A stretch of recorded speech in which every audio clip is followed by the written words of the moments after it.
Y pues entonces haré una presentación muy rápida del doctor José Martín Castro, para que todos los que están presentes sepan qué ha estudiado y a qué se dedica, y pues le cederé la palabra, ¿no? Entonces, pues José Martín Castro Manzano es licenciado en Filosofía y maestro en Inteligencia Artificial por la Universidad Veracruzana. Después estudió el doctorado en Filosofía de la Ciencia en la UNAM y también estudió Ciencias Computacionales en la UAP.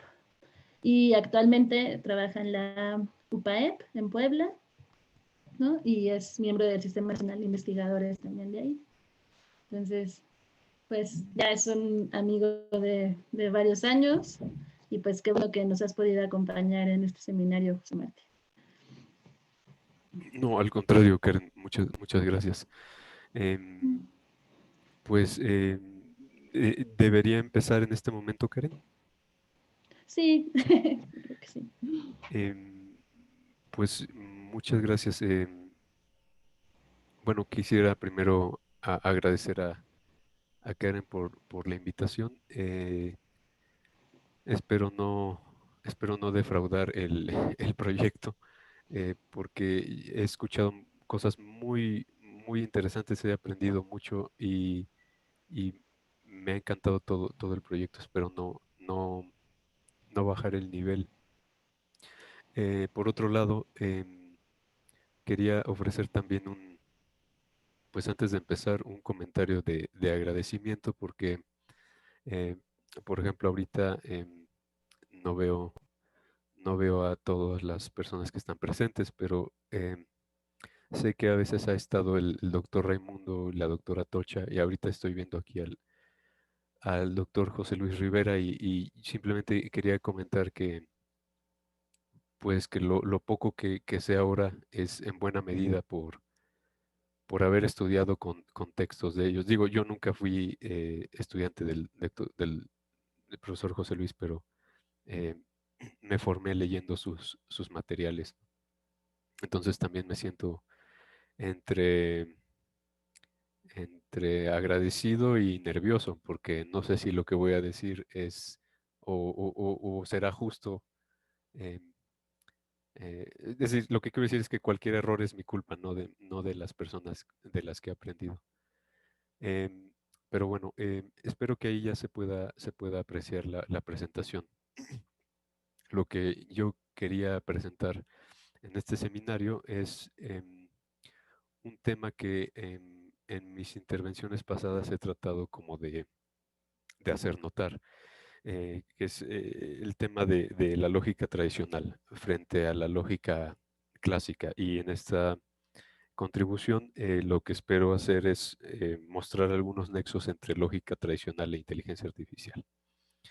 Eh, en primer lugar, quería empezar con esta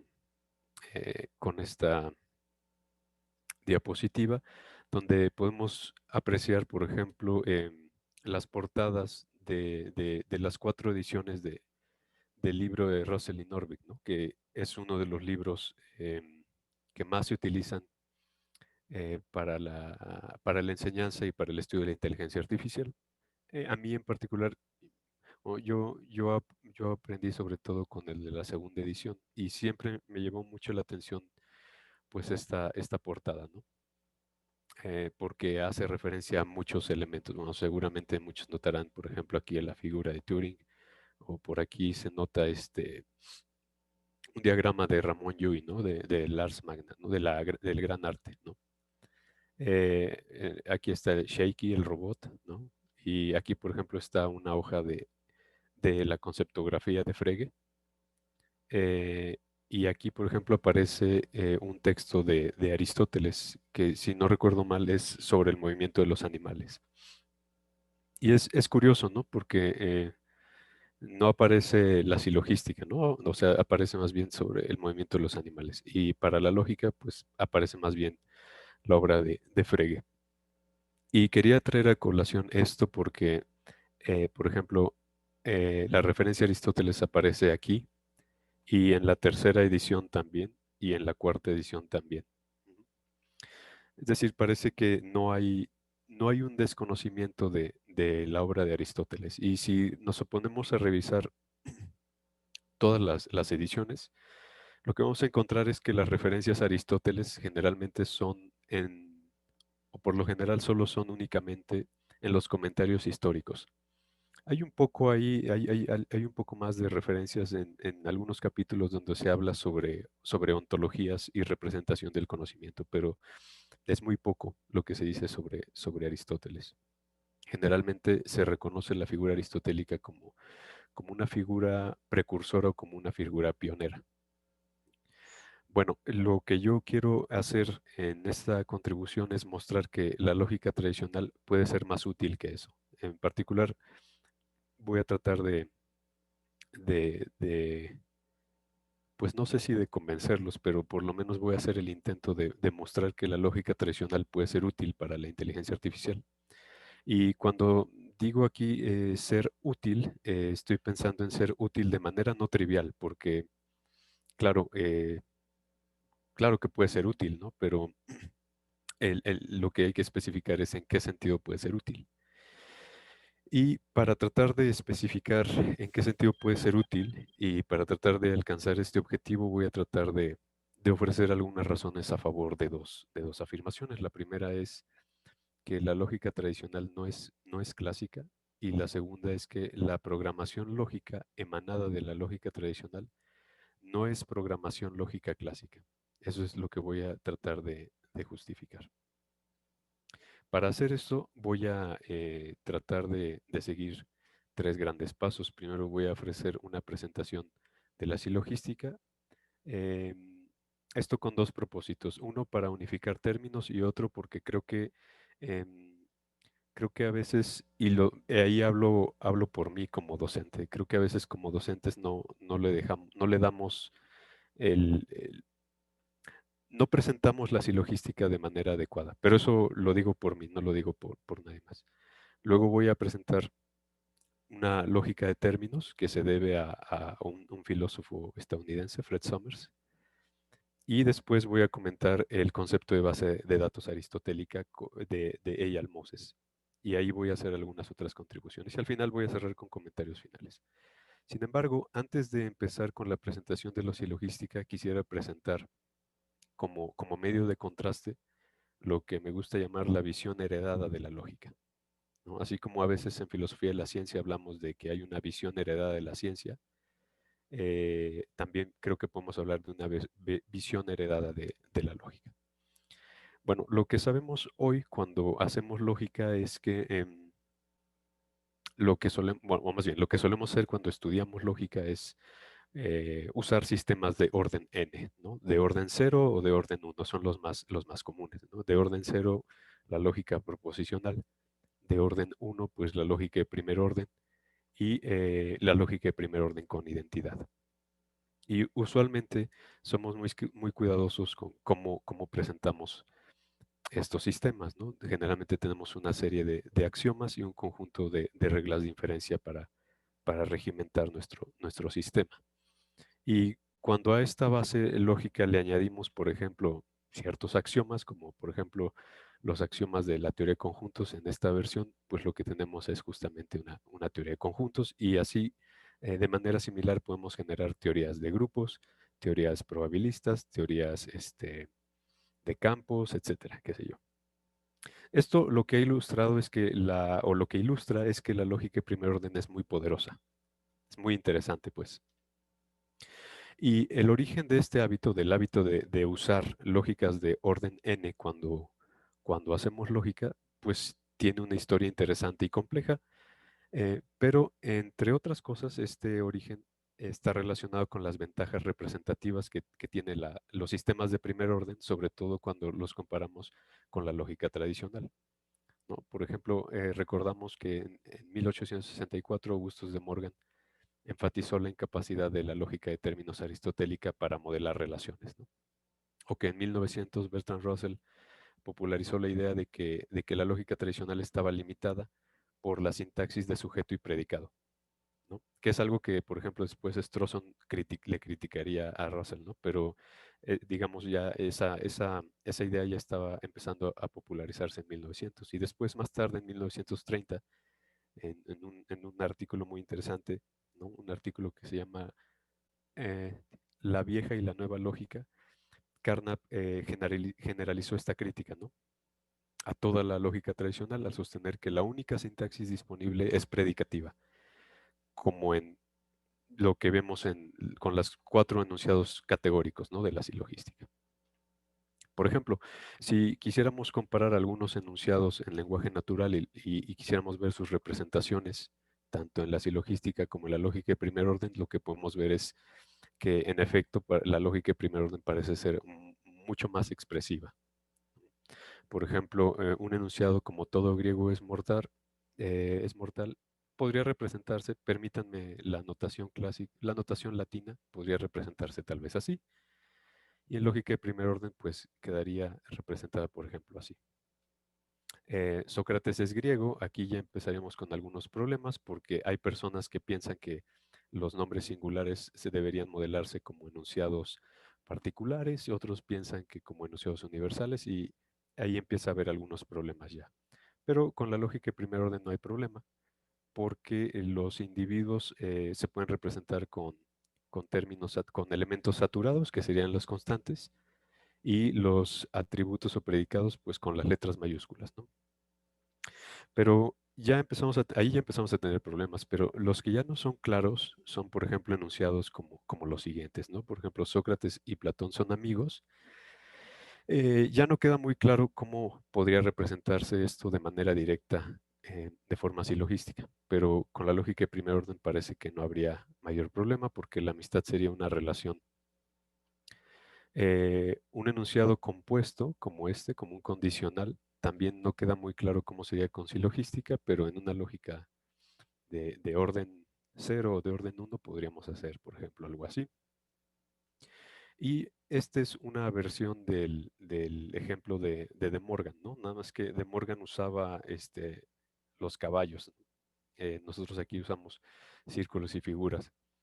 Pero en silogística justo no queda muy claro cómo se puede representar esto, ¿no? Pero con la lógica de primer orden es muy sencillo. O bueno, no voy a decir muy sencillo, voy a decir eh, se puede hacer de manera más clara, ¿no? Más que sencillo. Creo que eso sería más preciso. Bueno, estas ventajas de orden representativo, pues, en mi opinión, no son las más graves, ¿no? Lo más grave tal vez pueda ser lo que Peter Gitch llamaba homogeneidad de términos. Em, el argumento de Gitch, a grandes rasgos, lo que dice es que los predicables vienen en pares contradictorios, pero los nombres no vienen en pares contradictorios. Eh, pero si yo permito hacer intercambio de nombre por predicado, entonces me enfrento con un problema de si hay términos negativos. ¿A qué me refiero o a qué se refería Gitch con esto? Recordamos, por ejemplo, la famosa conversión, ¿no? La conversión que en la silogística eh, podría verse así para las proporciones tipo E y así para las proporciones tipo I, ¿no? Entonces parece que puedo hacer este intercambio de términos. Sin embargo, lo que sugiere Gitch es que esto está muy raro si considero, por ejemplo, que los nombres propios son predicables. Porque lo que dice aquí, si tanto nombre como un predicable son términos, entonces hay una situación muy rara, ¿no? Si hay términos negativos. Porque parece que los predicados sí vienen en paros contradictorios, pero los nombres no. Entonces, este problema genera una dificultad que para algunos se antoja insalvable, porque parece que la homogeneidad de términos no nos permite distinguir entre sustantivo y verbo, ¿no? Entonces, lo que piensa Gitch es que este problema sintáctico se vuelve una imposibilidad semántica, y por eso en algún lugar Gitch llega a afirmar que entre una lógica de términos aristotélica y la lógica de primer orden solo puede haber guerra, ¿no? Eh, por este tipo de dificultades. Por el contrario, Gitch pensaría que la lógica genuina sigue el paradigma fregiano que resulta de descartar la sintaxis de sujeto, cópula y predicado para favorecer una sintaxis binaria que tome función argumento, ¿no? y eso promueve el uso de lenguajes de primer orden. Bueno, este estándar sintáctico, claro que nos resulta familiar porque es el que usualmente seguimos cuando enseñamos, investigamos o aplicamos lógica. Eso es lo que aquí llamo la visión heredada de la lógica. La cuestión aquí es que esta visión heredada de la lógica no solo está presente en la filosofía, está también presente en la computación. Hay también esta visión heredada de la lógica también, también intoxicó a la programación lógica. Y por eso cuando hablamos de, por ejemplo, de programación lógica, lo primero que nos viene a la mente son sistemas como Prolog.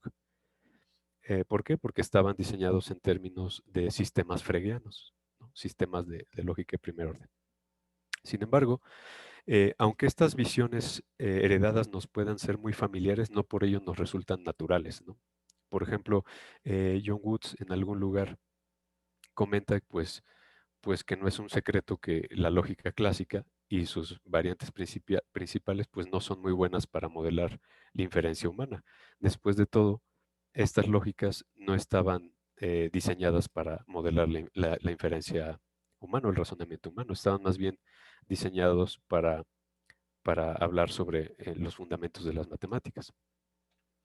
Eh, la lógica genuina o clásica, según Woods, claro, no estamos diciendo en este momento que no sirva para modelar la inferencia, más bien lo que nos sorprende es que a pesar de que su propósito original era otro, a veces en filosofía lo usamos como si su objetivo principal fuera la inferencia en lenguaje natural, ¿no? Y aquí es muy interesante el famoso reto de Bar Hillel, ¿no?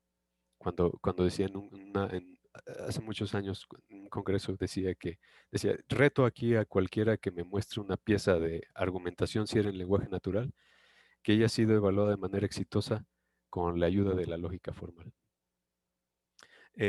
Bueno, este tipo de retos los podemos ver ahora también en otras tradiciones, por ejemplo, en la tradición inferencialista de Peregrín, por ejemplo, ¿no? Cuando hablamos sobre lógica, lo que nos interesa son cierto tipo de reglas que tienen que ver con los lenguajes, o por ejemplo en la jerarquía de la RIMOS, ¿no? O sea, la lógica también tiene que ver con la inferencia en lenguajes. La RIMOS, por cierto, también se da cuenta de que hay una cosa muy extraña porque la lógica moderna, pues en efecto tiene que ver mucho con los fundamentos de las matemáticas y entonces esto nos lleva a una situación muy rara porque solemos, eh, solemos hacer esto, ¿no? Solemos evitar el lenguaje, ciertas expresiones del lenguaje natural y solemos enfocarnos en las lógicas de primer orden y no en otras herramientas. Sin embargo, aquí quisiera hacer eco de algo que comentaban John Woods y Andrew Irvine, ¿no? Que es absurdo abjurar de la lógica aristotélica por haber fallado los objetivos de Frege. Pero claro, lo que pasa es que los objetivos de Frege no son los objetivos de Aristóteles, entonces sonaría muy raro decir que la lógica tradicional o aristotélica ya no tiene utilidad porque no cumple con los objetivos de Frege. Entonces, para hablar de esta lógica aristotélica, voy a hacer una presentación más o menos tradicional de esta lógica, pero espero que en algún momento algo nuevo pueda surgir. Bueno, en primer lugar, lo que sabemos es que la silogística es una lógica de términos. No es una lógica que utilice sujeto y perdón, no es una lógica que utilice pares función-argumento, ¿no? Lo que utiliza son términos. Y esta lógica de términos modela inferencia entre enunciados categóricos y un enunciado categórico tiene más o menos esta forma. Una cantidad, una cualidad y justamente los términos, ¿no? Y con estos elementos uno puede definir los conceptos típicos de modo y de figura que nos permiten definir los silogismos válidos típicos, ¿no? Como estos que vienen aquí. Estos serían los famosos silogismos perfectos o teleios, ¿no? Y estos serían los famosos silogismos imperfectos o ateleios, ¿no? Bueno, ¿dónde podemos ver este tipo de silogismos? Pues en razonamientos muy sencillos como estos, donde ahí claramente podemos ver cómo funciona la cantidad, cómo funciona la cualidad y cómo funciona la posición de los términos. Estoy hablando aquí de la posición de los términos porque eso es relevante como mencionaré más adelante, ¿no? Término menor, término mayor y términos medios, ¿no?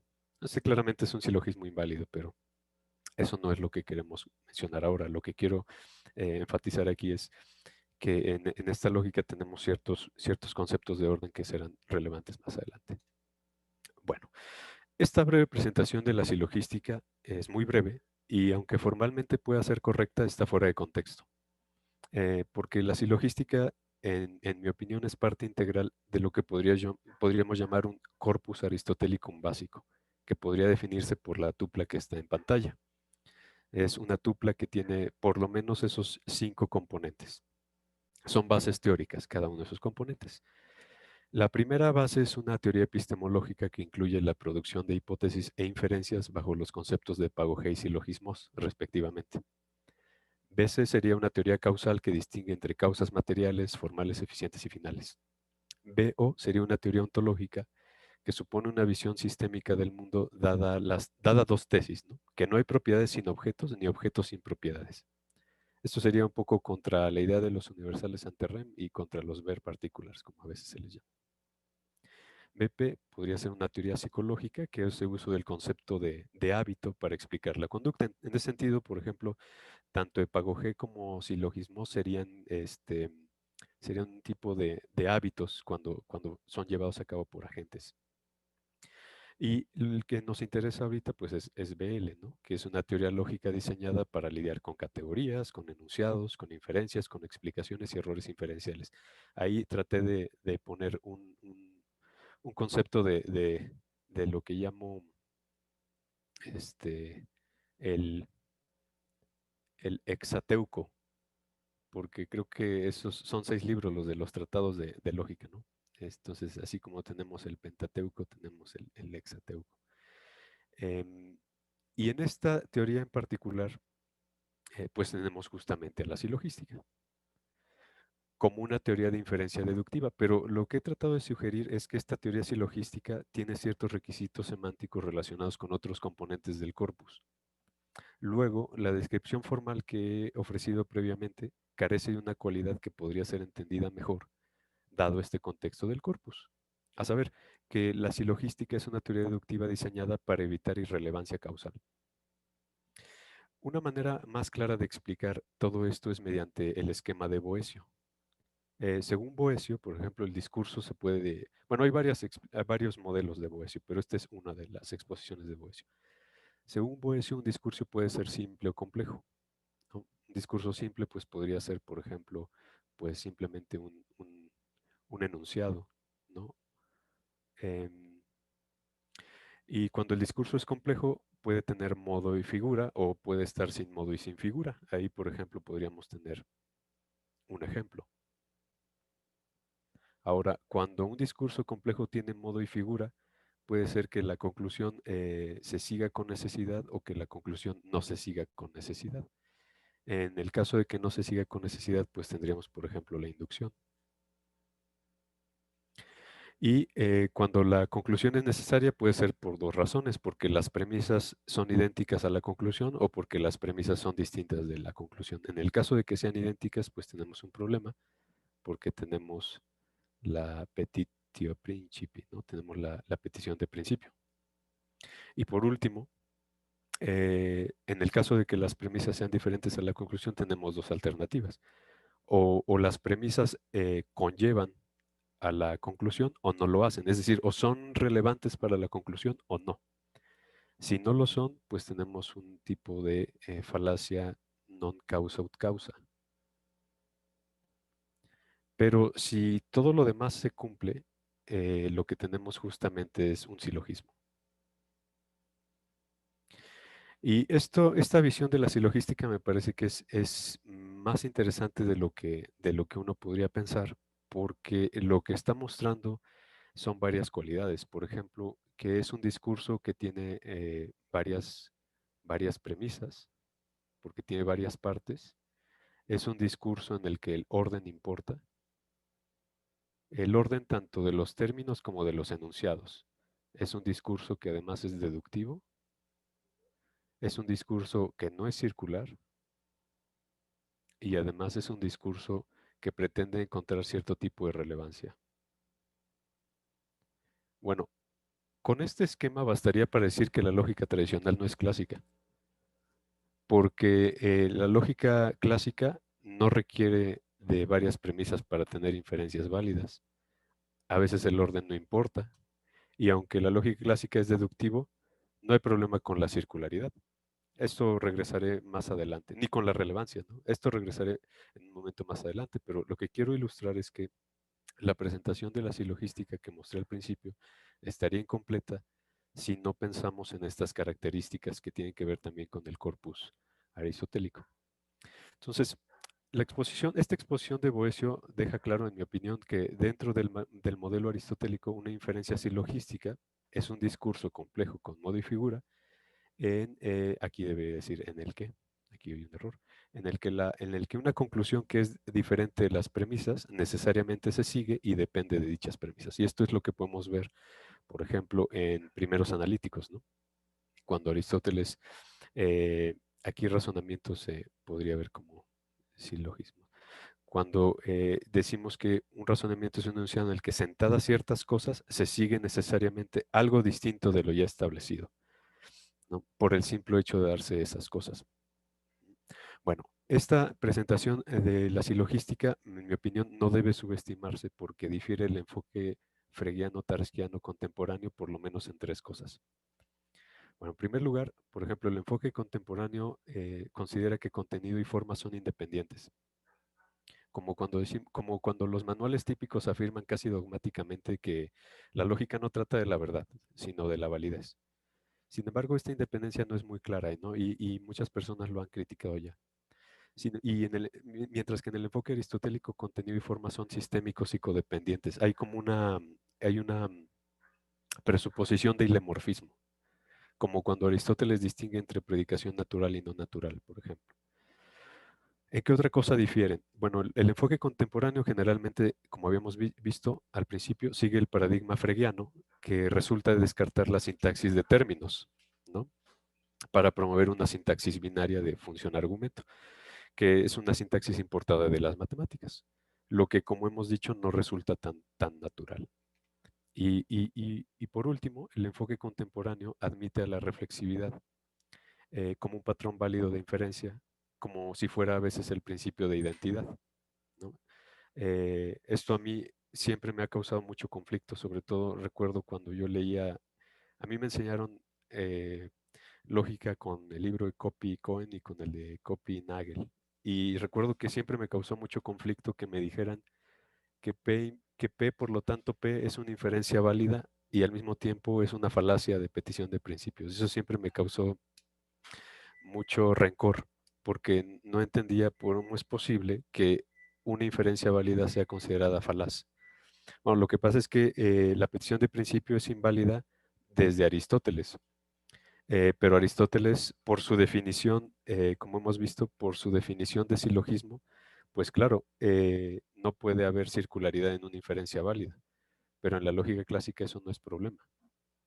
Entonces, claro, ahí me parece que siempre ha habido un problema ahí que me ha conmovido. Entonces, ese es el punto, que el enfoque contemporáneo admite la reflexividad de la relación de inferencia como un patrón válido de inferencia y también a veces como el principio de identidad. Mientras que el enfoque aristotélico rechaza la reflexividad de la inferencia, pero sí admite una versión axiomática del principio de identidad. Y esto, por cierto, esto que estoy presentando aquí ni siquiera debería ser tan novedoso porque, por ejemplo, John Woods eh, llega a conclusiones similares, pero él revisa junto con otros autores los criterios de minimalidad, multipremicidad y no circularidad, que parece que minimalidad conlleva igual a cierta noción de relevancia y a ciertas cuestiones de no monotonía y a ciertas cuestiones incluso de paraconsistencia, ¿no?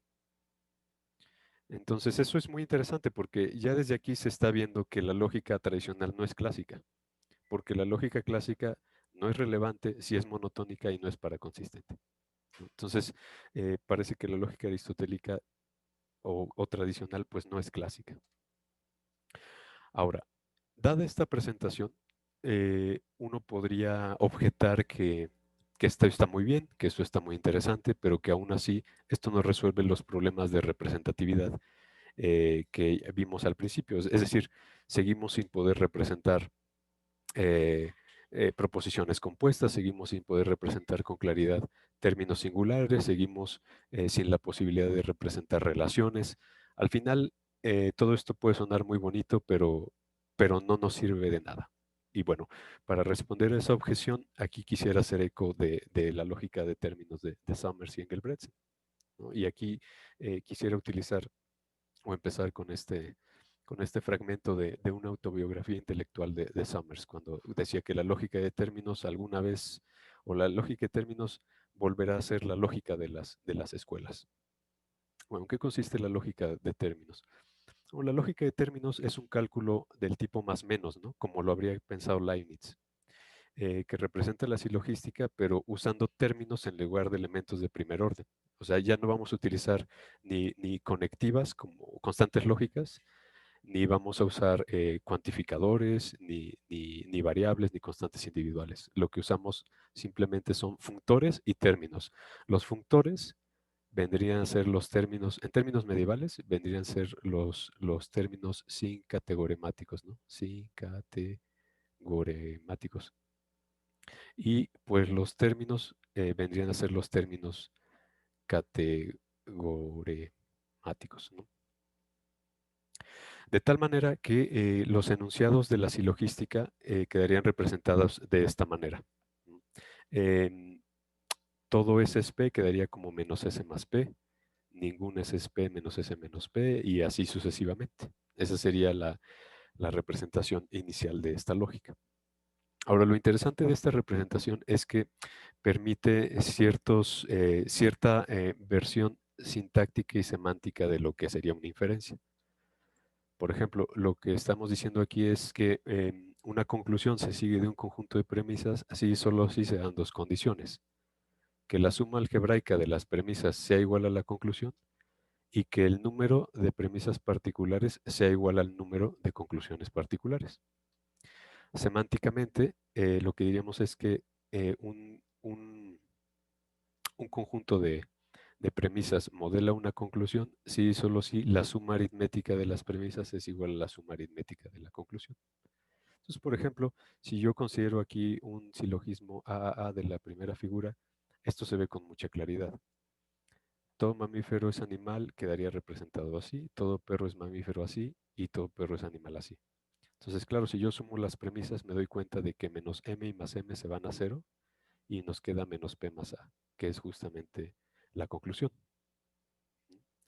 Bueno, ¿qué es lo interesante de esto? Es que este método y esta representación y este método nos permite responder a las objeciones de Russell, de Morgan, de Carnap, porque ya podemos representar enunciados singulares y podemos representar también relaciones, ¿no? Como en este caso la relación ser más rápido, que esas eran generalmente las objeciones que se presentaban en contra de las lógicas tradicionales. Lo que estoy tratando de decir con esto es que la lógica de términos de Summers recupera la sintaxis terminista de Aristóteles y resuelve las objeciones que se habían planteado a la lógica tradicional. Y, por cierto, también nos permite resolver el problema de los enunciados compuestos, como lo que sería la lógica proposicional. Ahora bien, en otro lugar lo que hemos hecho es desarrollar un método arborescente, un método de prueba arborescente para esta lógica. ¿Por qué? Porque los métodos de prueba arborescente son muy fáciles de usar, nos permiten hablar de modelos, de contraejemplos, son muy intuitivos y adicionalmente nos permiten definir algoritmos de demostración. Estos algoritmos más adelante serán relevantes. Entonces, ¿qué podemos hacer, por ejemplo, con este tipo de reglas arborescentes? Bueno, pues probar, por ejemplo, los silogismos perfectos de la primera figura. Aquí tenemos, por ejemplo, este sería el Bárbara, ¿no? Este sería un Chelarent, un DARI y un ferio, ¿no? Eh, probados con el método arborescente. Ahora, a lo mejor ahí se ve, parece que estamos rizando el rizo, porque uno podría decir, bueno, ¿para qué necesito un método arborescente para resolver cosas tan simplonas? Pues sí, lo que pasa es que esto no está restringido a la silogística tradicional. Podemos tener también argumentos más complejos con relaciones y ahí sí se ve mucho mejor la utilidad de una herramienta de este tipo porque nos permite definir de manera recursiva un algoritmo para, no solamente para la silogística, sino también para la silogística asertórica, ¿no? Sino también para la lógica relacional. Ahora bien, llegados hasta aquí, debería quedar claro que esta lógica de términos recupera algunos rasgos sintácticos de la lógica aristotélica tradicional. Grosso modo, la idea de los términos. Sin embargo, resulta que no conserva todas las propiedades aristotélicas que debería tener una inferencia correcta, porque la clase de teoremas de esta lógica de Summers incluye algunas inferencias que pueden ser consideradas irrelevantes a la luz de la exposición de Boesio. Por ejemplo, la inferencia 1, digamos, la inferencia 1, esto es lo que a veces conocemos como ex contradictio sequitur quod libet, ¿no? O ex falso sequitur quod libet, ¿no? De una contradicción se sigue cualquier cosa. Este es un universal afirmativo, este es un universal negativo. eh, es decir, esto es una contradicción, pues, y esto es una tautología. Entonces, claro, válidamente, clásicamente esto es válido, ¿no? Y resulta que en el álgebra de términos de Summers también. Aquí la inferencia 2 es un ejemplo de la paradoja positiva de la implicación, ¿no? O sea, una verdad es implicada por cualquier cosa. Y el ejemplo 3 y 4 son ejemplos de petición de principio, porque aquí tengo una premisa que es idéntica con la conclusión. El problema es que todas esas inferencias son válidas en la lógica de términos. Entonces, aunque la lógica de términos de Summers recupera el terminismo y permite resolver varias objeciones, no es inferencia tradicional, o sea, no es silogística porque no resuelve el problema de la relevancia, por ejemplo. Entonces, parece que estamos en un impasse, o sea, parecía que habíamos ya recuperado un mecanismo, una serie de sistemas formales para recuperar la lógica tradicional, pero nos enfrentamos con un problema. Entonces, ante ese problema, hemos sugerido esta modificación del método arborescente. En este método arborescente ahora lo que hacemos es, además de indicar ciertos niveles, indicamos ciertas banderas. Y esto nos permite definir distintos tipos de árboles y distintos tipos de ramas. Por ejemplo, ahora tenemos ramas abiertas, ramas semiabiertas, ramas semicerradas y ramas cerradas. Y con eso podemos hablar, por ejemplo, de árboles aristotélicos, árboles abiertos y árboles clásicos.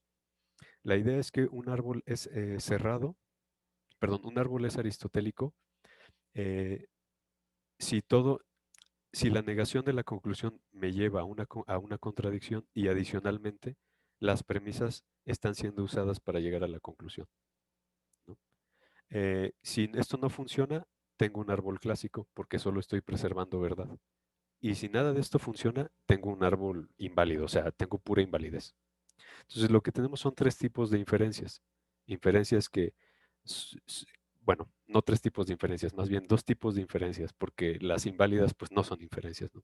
Tendríamos las inferencias que llamaríamos inválidas, unas inferencias que llamaríamos clásicas, porque aunque preservan verdad no son relevantes, y unas inferencias que llamaríamos aristotélicas, porque además de preservar verdad serían relevantes.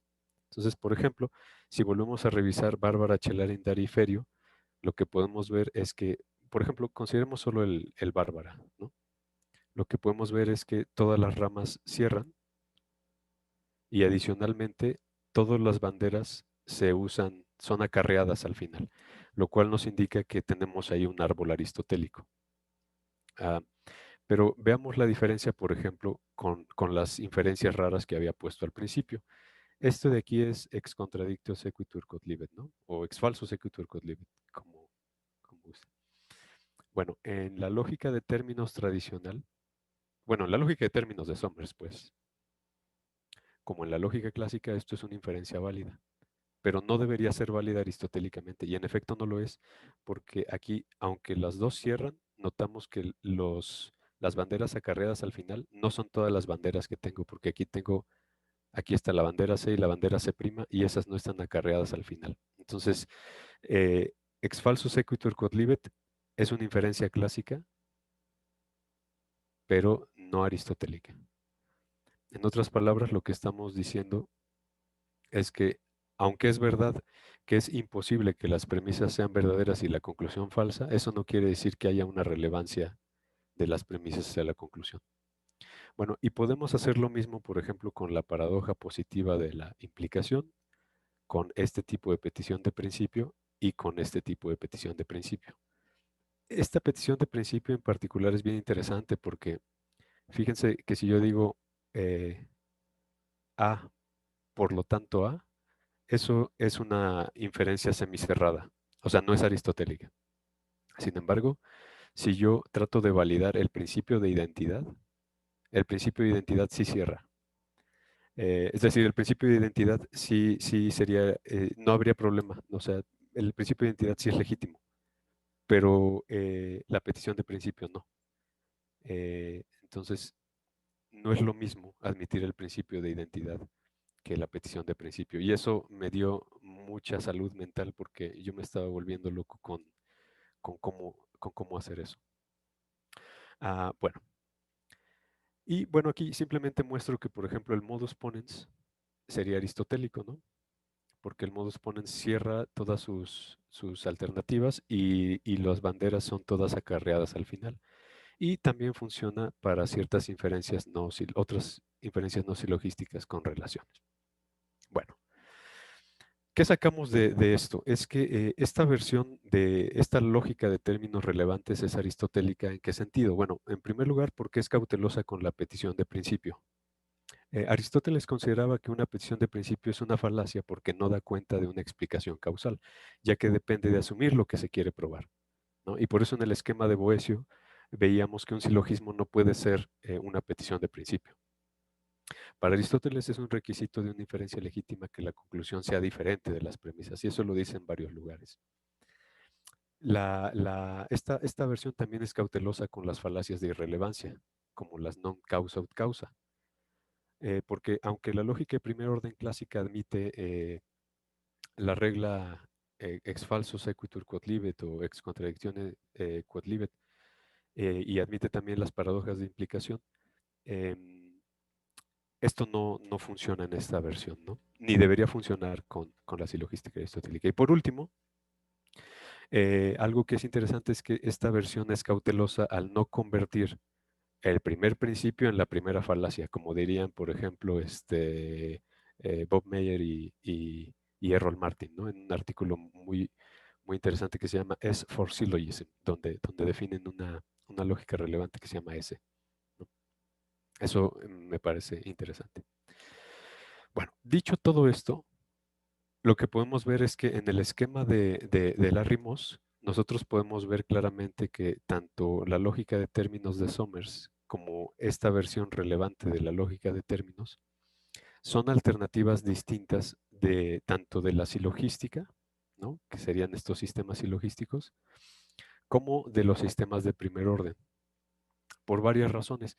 Bueno, en particular porque la sintaxis, todos estos sistemas que están de este lado, tienen una sintaxis tipo piano-fregue, o sea, tienen una sintaxis tipo binaria. Todo lo que está de este lado este, sería una sintaxis no binaria, ¿no? Como la lógica de Summers. Entonces aquí, por ejemplo, podemos poner la lógica de Summers y esta versión relevante de la lógica de Summers. Eso, lo que quiero indicar con todo esto es que lo que he tratado de argumentar, que la lógica tradicional no es clásica, por muchas razones, por razones sintácticas, por razones semánticas etcétera. Ahora bien,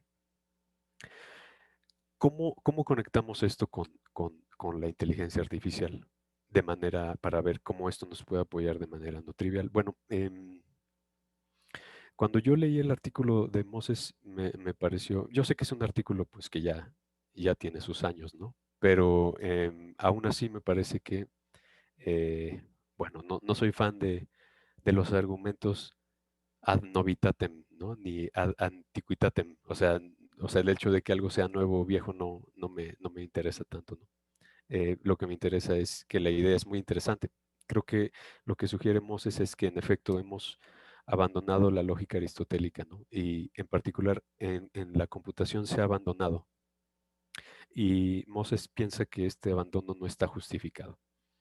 Eh, y por qué no está justificado este abandono? Bueno, porque la lógica tradicional, como hemos visto, no fue diseñada para lidiar con las matemáticas, fue diseñada para lidiar con razonamiento en lenguaje natural. Entonces, todo lo que he presentado hasta ahorita sobre lógica tradicional y lógica de términos, me parece que es interesante porque nos permite ver que este tipo de lógicas no solo tienen importancia filosófica o cognitiva, sino que tienen importancia o relevancia computacional también. Ahora, ¿en qué consiste una base de datos aristotélica? Bueno, en varias cosas, pero aquí solamente me permito extraer tres de las que mencionamos. Una es que una base de datos aristotélica debería ofrecer explicaciones de inferencias en lenguaje natural, debería ofrecer inferencias abductivas y ofrecer reglas implícitas. Esto, si no recuerdo mal, me parece que la doctora Tocha ya lo había mencionado en una sesión previa. Bueno, ahora, las bases de datos aristotélicas que propone Moses, al final se parecen mucho a Prolog. Eso no es ningún problema, pero lo menciono por algo que voy a mencionar a continuación. Al parecerse a Prolog, lo que tenemos es de nuevo una sintaxis binaria, ¿no? ¿Por qué una sintaxis binaria? Porque tenemos otra vez función, argumento, ¿no? Bueno, lo que he estado trabajando con uno de mis estudiantes es un lenguaje de programación basado en las lógicas de términos que he presentado previamente. Y como resultado de todo esto, lo que obtenemos es una sintaxis muy distinta a las bases de datos aristotélicas de las que estoy hablando aquí. Eh, este lenguaje de programación está ahorita en fase prototipo, pero tiene esta sintaxis. O sea, un programa es un conjunto de enunciados o un enunciado junto con otro programa. Y un enunciado es un término en cierto nivel junto con otro término. Y un término, pues puede ser de cuatro tipos. Puede ser de este tipo, de este tipo, de este tipo, de este tipo. ¿Qué significan estos tipos? Bueno, no voy a detenerme mucho en eso, pero estos son cantidades. Esto significa pocos, esto significa muchos, no, mayoría, me parece que este es mayoría, este significa muchos y este puede significar todos o alguno, dependiendo. Si empieza con menos es todos y si empieza con más es alguno. Bueno, no tiene mucho caso que mencione ahorita esto aquí, pero lo que quiero ilustrar es que la sintaxis de lo que nosotros hicimos no está basada en la lógica de primer orden, porque el sistema de Moses, con todo y que reconoce la importancia de la base de datos aristotélica, sigue haciendo eco de la tradición binaria, de suponer que la sintaxis tiene que ser binaria, ¿no? Eh, un sujeto como argumento y un predicado como función.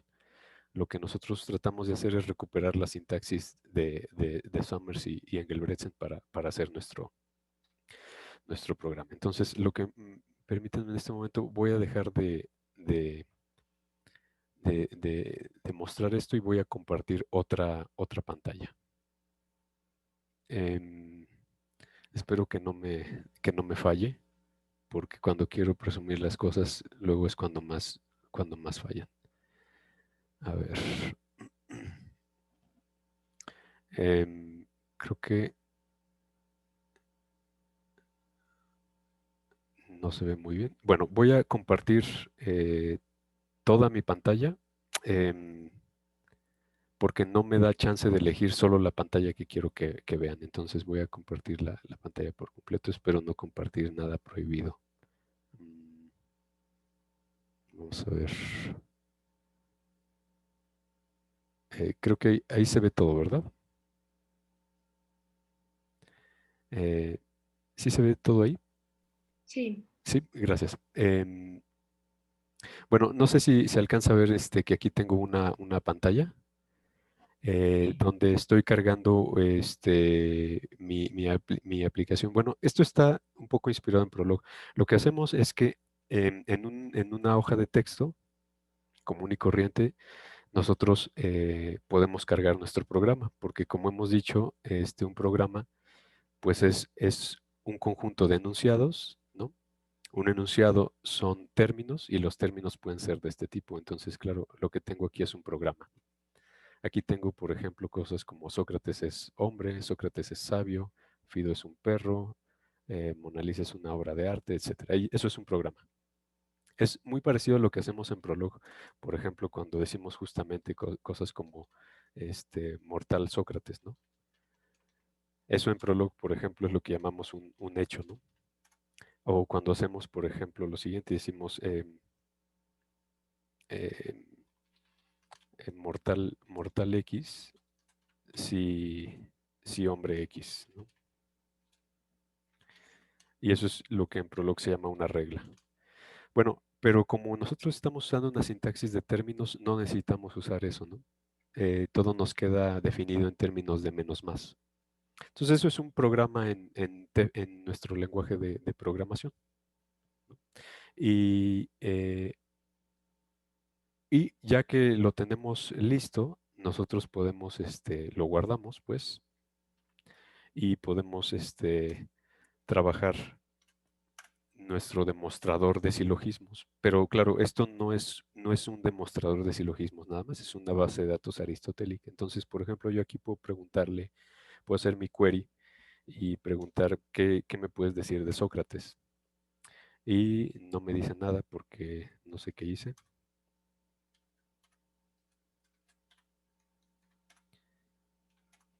Ah, excelente. Me está fallando justo en el momento que ahí está, ya.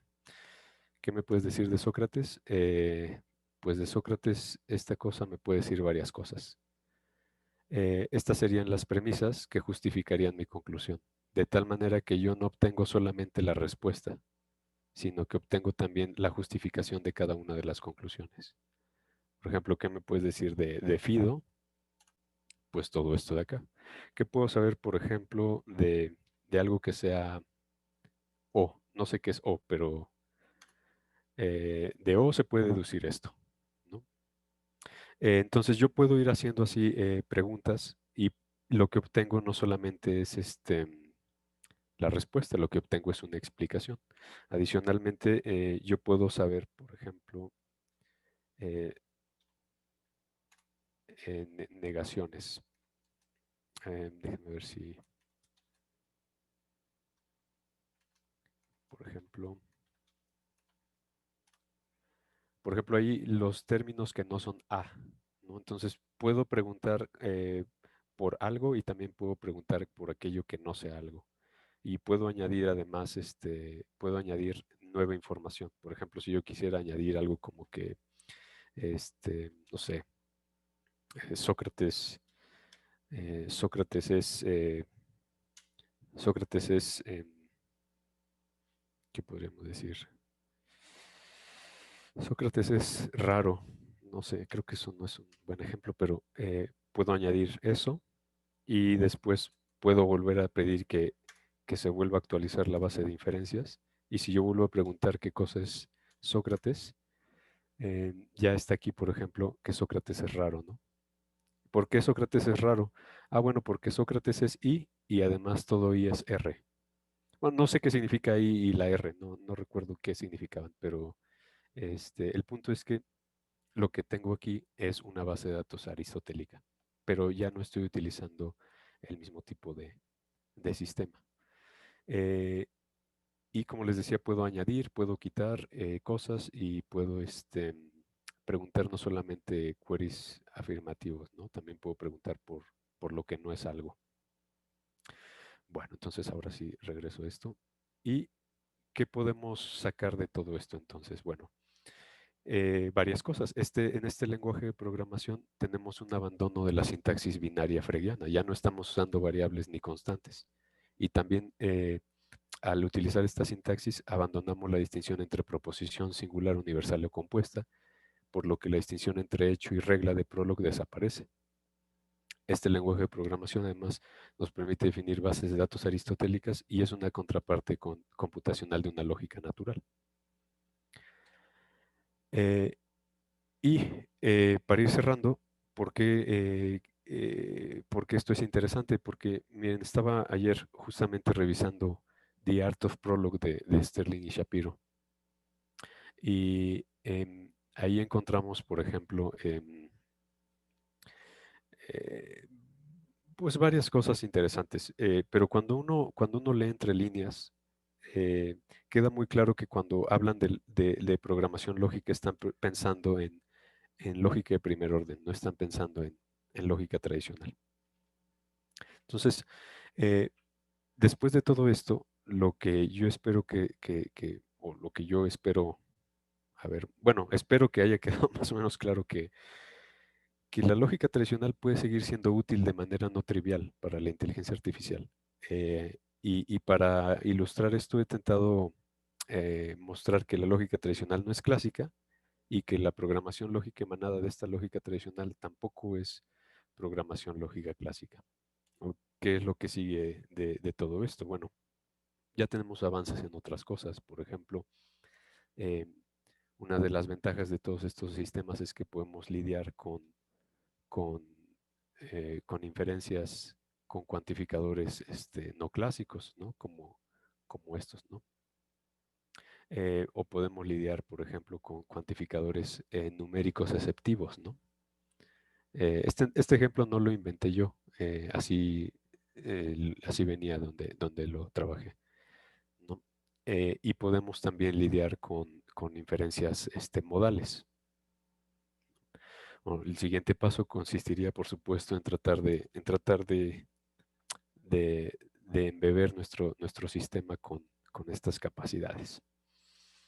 Y bueno, pues finalmente ya para ir cerrando, simplemente pues me gustaría mencionar que pues todo esto que se está presentando aquí, pues en el fondo tiene muchas influencias, pero sí, el origen está en la lógica de Aristóteles, ¿no? Y pues muchas gracias, eso es lo que quería presentar el día de hoy. Espero que haya sido de su interés y pues nada, muchas gracias. No, pues muchas gracias a ti, José Martín. Me pareció muy, muy buena tu presentación. Eh, Esta recuperación de la lógica aristotélica, además con la inteligencia artificial, pues me parece que amerita ser mucho más conocida y también mucho más difundida. Y bueno, pues me da mucho Muchas gusto gracias. que lo hayas presentado aquí con nosotros. Entonces, ahora, pues si quieren hacer preguntas o comentarios. Eh,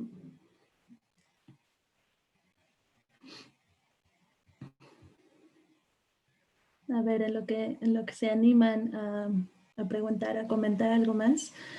Shahid Rahman, no sé si lo conozcas, José Martín. Sí, Eh, claro. es que trabaja lógica dialógica, ¿no? Sí. Ujú. Eh, pues justamente él está como muy en contra de hacer esta traducción de los enunciados categóricos aristotélicos a la manera en que generalmente se presentan en la lógica clásica, ¿no? Así con el todo, con el cuantificador universal y el condicional, ¿no? Y bueno, las particulares con existenciales y conjunciones. Y bueno, más bien es como una pregunta para ti, o sea, ¿tú crees que sí, que esta manera también de hacer estas traducciones es incorrecta? ¿Estarías como en contra de traducir así? Pues, creo que es muy buena pregunta de Karen y no soy nadie para disputar la opinión de Raman, ¿no? O sea, no estoy no estoy en posición como para decir algo. Sin embargo, voy a decir algo. Creo que no estoy seguro de que esas sean formas incorrectas. Me parece que esas son formas correctas en cierto contexto. Creo que depende en buena medida de lo que queramos modelar. Eh, si quiero modelar, por ejemplo, la cuantificación, dados ciertos criterios semánticos, creo que no hay problema en utilizar esos cuantificadores. Pero no creo, a mí lo que me interesa mostrar es que esa no es la el modelo o no es el único modelo. Creo que hay otros modelos y que no tienen por qué comprometernos a lidiar con eso. Yo lo que he tratado de observar con la lógica de Summers y Engelbrechtsen es que el menos y el más, al final, son valores de distribución, ¿no? El concepto tradicional de distribución. Entonces es muy extraño porque es como si estuviéramos diciendo que los cuantificadores y las negaciones se pueden entender como distribuciones de términos. O sea, al final es un modo distinto de aproximarnos al fenómeno de la cuantificación. Entonces yo me iría más bien por la posición de que no es que sea incorrecta ese modo de ver la cuantificación. Me parece que es un modo, pero no es el modo, ¿no? Creo que el error tal vez es, no lo sé, aquí el profesor José Luis tendrá una opinión mucho mejor, pero pienso que creo que el error es pensar que ese es el modo, o que nos digan que ese es el modo. Creo que ese es el error, pensaría yo. No que sea un error utilizar la cuantificación, pero no sé si eso te haga sentido, Karen. Eh, sí, sí, creo que sí, pero bueno, sí hay que pensarlo más también. Ok, pues el profesor Rivera. Eh, Hola, ¿qué tal? ¿Qué tal, doctor? No, yo me siento halagado por la mención en principio. Me gusta un montón el trabajo, em, la presentación. Me haría falta repasar un poco más la literatura de que aludes. Pues a lo mejor me ayuda un poco si nos envían la literatura, ¿no? Porque hay un par de cosas que no. Una cosa que la que ya había oído, pero todavía no estaba publicada cuando oí hablar de esto, esta cosa que de Summers, creo. Entonces me gustaría ver el producto final de eso. Pero tengo dos o tres, yo creo que dos preguntas y quizá una o dos sugerencias. Eh, Igual, ¿no? Solo para completar la exposición, que me parece muy buena. Te felicito por esto. Una es, son como dos preguntas un poquito teóricas respecto de cómo está reconstruida la logística o la lógica de términos, así para usar mejor un término más técnico, la lógica de términos. Y luego un par de preguntas un poquito técnicas de cómo está implementado, ¿no?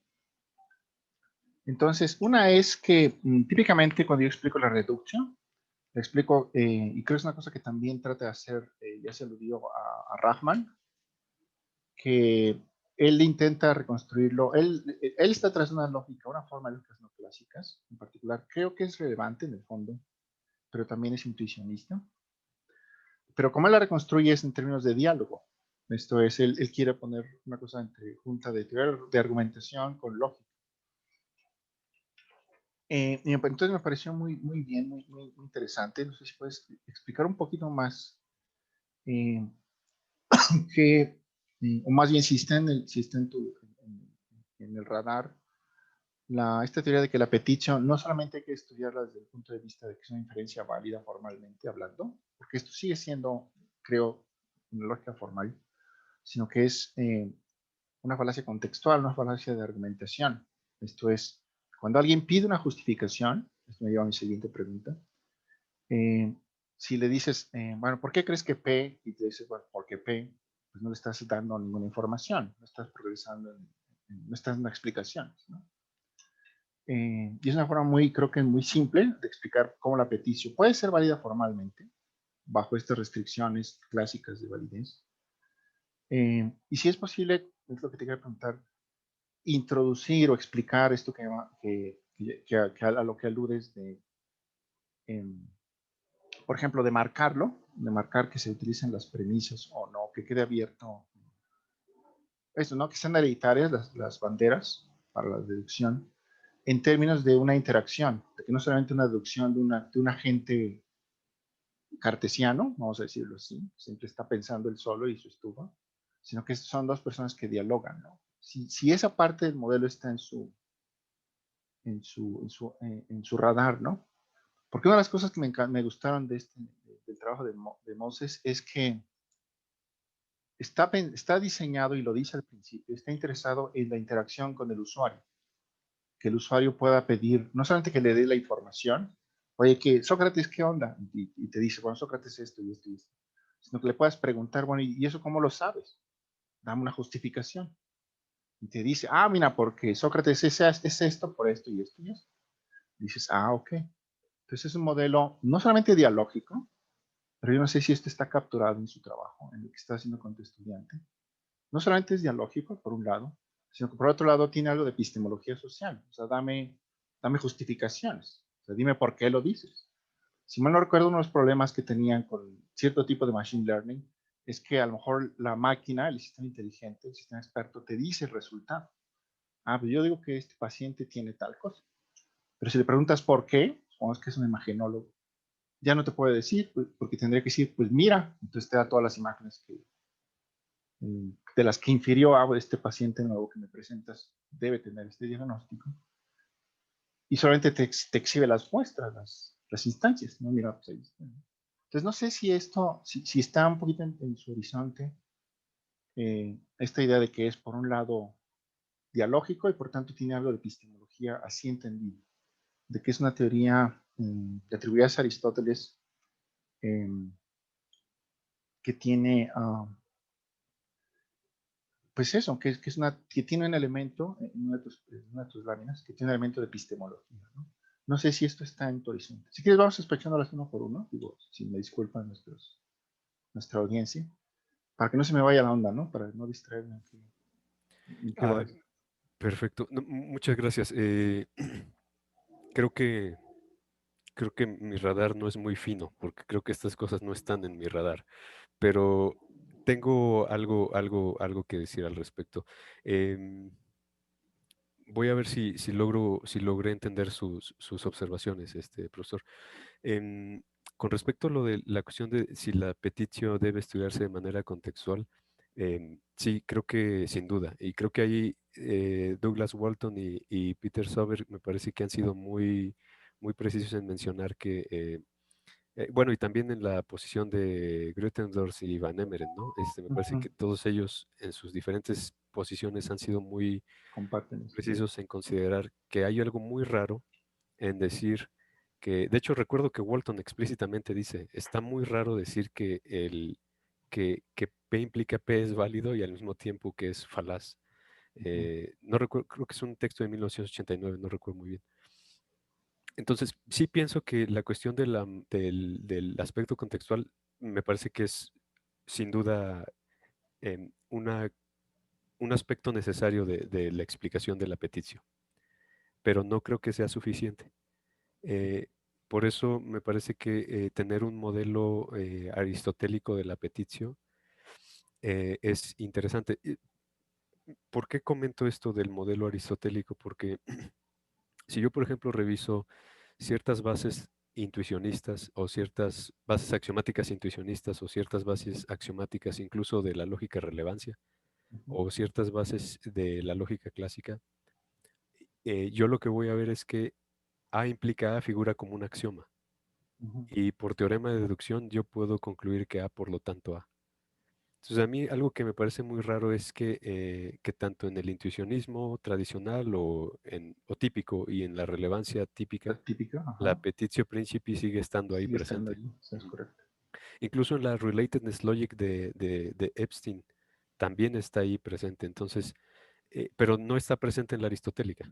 Eso. Entonces, aunque sí estoy de acuerdo en que el contexto es una condición necesaria de la evaluación de la petición, no creo que sea suficiente. Creo que necesitamos un aspecto formal y me parece que la lógica aristotélica lo tiene.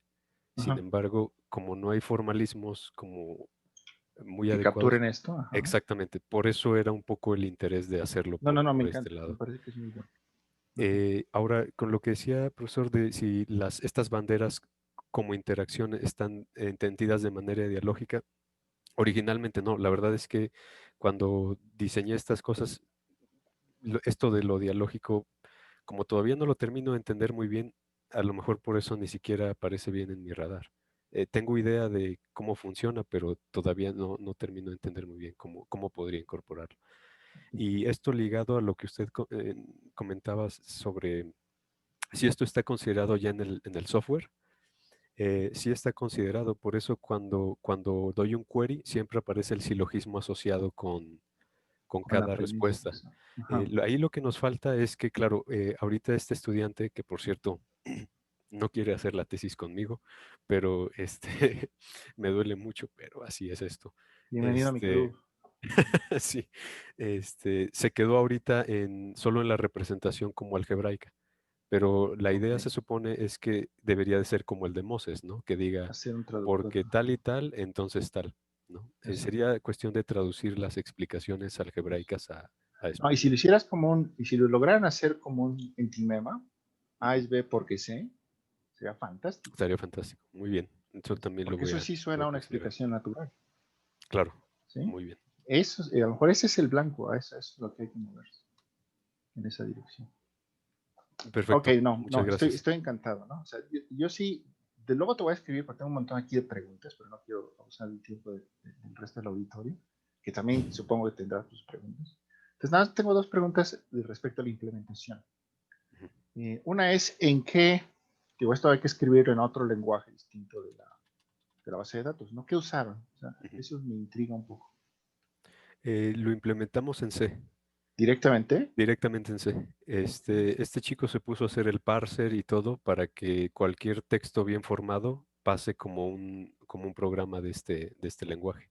Ok, perfecto. Este, mm, No, y muy la bien. idea, Ajá, perdón, termino. no solo No, quería no, comentar que la idea era un poco, yo sé que esto suena a sueño guajiro un poco, pero la idea era un poco como seguir los pasos de Kolmerauer que estaba en Francia, ¿no? Y Kowalski en Reino Unido cuando inventaron Prolog, que estaban literalmente jugando con distintos tipos de software para resolver problemas y al final generaron un lenguaje de programación que hoy conocemos como Prolog. Eh, nosotros incluso en broma decíamos que a este le íbamos a llamar Termlog, ¿no? Porque era como o Proterm, ¿no? Como Programming with Terms o algo así, ¿no? O sea, yo sé tengo que aquí es, otra palabra. Ahorita te pero en la fin, busco. en C, en Ok, concreto es en C, se hizo en C, ok, perfecto. No, sí. porque la última observación, ya, a ver si con esto- después te escribo porque tengo un montón de preguntas. Porque la siguiente observación, me encantó que, como lo presentaste, pero no sé si lo entendí bien, eh, eliminas la distinción entre programas y datos y programas. Ujú, O sea, que básicamente escribir un programa es escribir los datos que tienes respecto del mundo, es la información que necesitas, ¿no? ujú, Y lo que haces con los queries es simplemente interactúas con el programa, o sea, sí es ujú. dialógico, eso es un poquito lo que quiero decirte. Ok. El momento en que, como es interactivo, en el momento en que le haces un query, estás preguntándole a la gente, al razonador, al que tiene a la base de datos, dame información sobre esto. Ujú, Y la base de datos te responde dando justificaciones. No solo te da la información, te lo justifica. Mira, es esto por esto. Y un poquito, no sé si esto está en el trabajo de ustedes. Un poco lo dice Moses, si me dijeras esta otra cosa, te podría decir más. ajá, Esto es, dame más información y yo te puedo ir completando esto. Eso me encantó, que no hay distinción entre programas y algoritmos, o mejor dicho, sí, programas y datos, ¿no? Y entre eso me hechos y lleva, reglas, ¿no? No hay distinción no entre hay hechos y eso, bueno, reglas, por ¿no? eso, pero las reglas son parte del programa, Correcto. como Ujú, son igualmente parte del programa como los datos. En ujú. otras palabras, parece que los datos son reglas.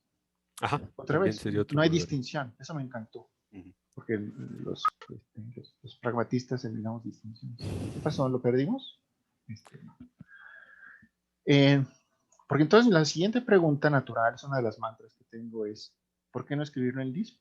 Que ya tiene naturalmente donde los programas ya están con, ¿cómo se dice? Ya no hay de esta distinción entre un programa y un dato, todo está escrito Ujú, en términos de listas. ujú. Ya con eso termino. Muchas gracias. No, no, al contrario, muchas gracias. Le agradezco mucho sus preguntas, sus precisiones y me llevo también aquí cosas para seguir trabajando. La cuestión de ofrecer más información todavía no lo tenemos implementado. Ok. Este trabajo, Sí, ya está empezando. publicamos algunas cosas y ahí van avanzando, pero pero no hemos podido continuar. Y la cuestión de por qué no en Lisp, porque este chico que estuvo trabajando conmigo es muy bueno en C. Entonces, Ah, en ok. lugar de que usara su tiempo Obligarlo a aprendiendo, aprender otro lenguaje. ajá, entonces por eso Mejor escríbete un aprovechamos. parser. Exactamente. Sí, ya entendí. O Ujú. sea, es una cosa puramente pragmática. Fue exactamente. Fue como una ¿Sabes C? inercia. Sí, no, yo solo sé que no sé C. Entonces, por ese tipo de cosas no. No, pero Es- está muy bien, muy bien. Me encantó. Felicidades. Muchas Muchas gracias. gracias, muchas gracias.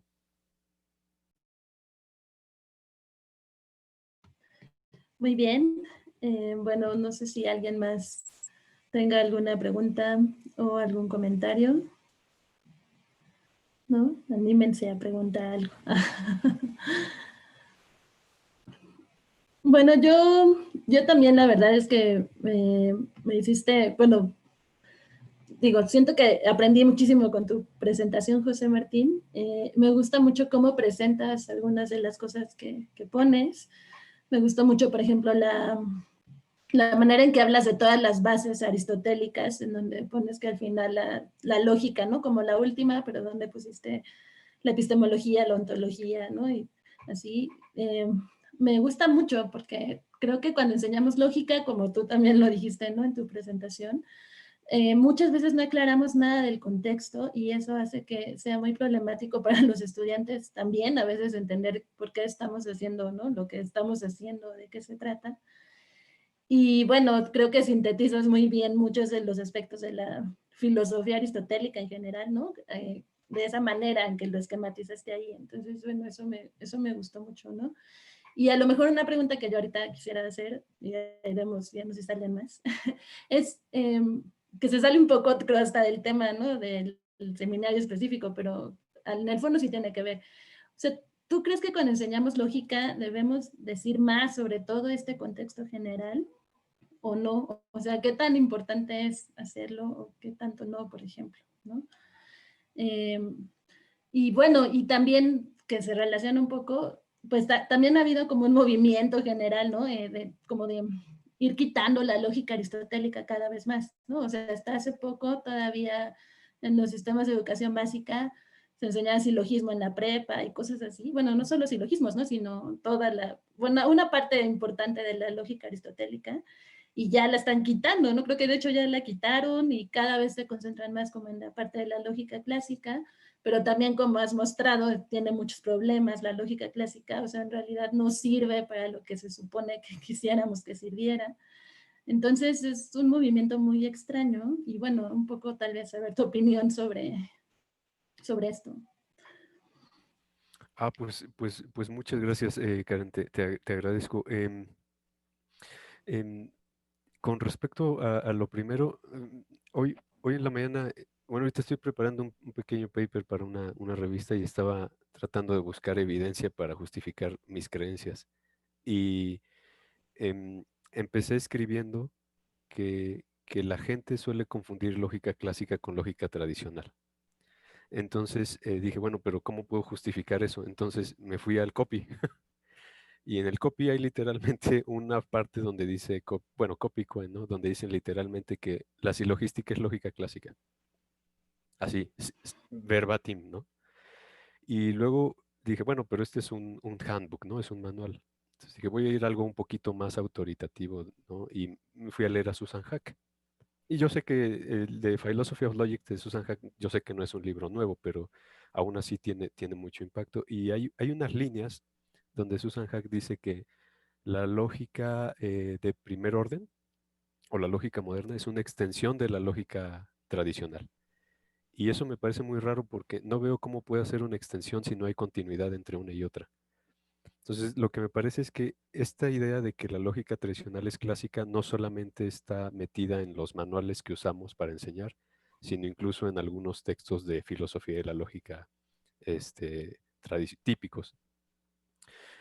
Y me parece que eso, para responder un poco a la pregunta que comentas de si cuando enseñamos lógica tenemos que decir todo esto, me parece que eso le hace daño a ambos partidos, ¿no? Tanto a los que están a favor de las lógicas clásicas como a los que están a favor de las lógicas tradicionales, porque quien enseña una lógica clásica no tiene por qué comprometerse con la tradicional y viceversa. No hay continuidad entre ellas. Yo pienso que en principio sí deberíamos mencionar, si no de manera explícita, por lo menos de manera implícita con el uso de nuestra bibliografía cuando damos un curso. Eh, Porque lo podemos mencionar, pero si no dejamos toda esa base bibliográfica ahí para ilustrar que lo que estamos diciendo tiene ciertos orígenes, me parece que no, es como si estuviéramos dando una doble moral a las y los estudiantes, ¿no? Pero, por ejemplo, si yo incluyo en mi bibliografía no solamente materiales como el copy, sino...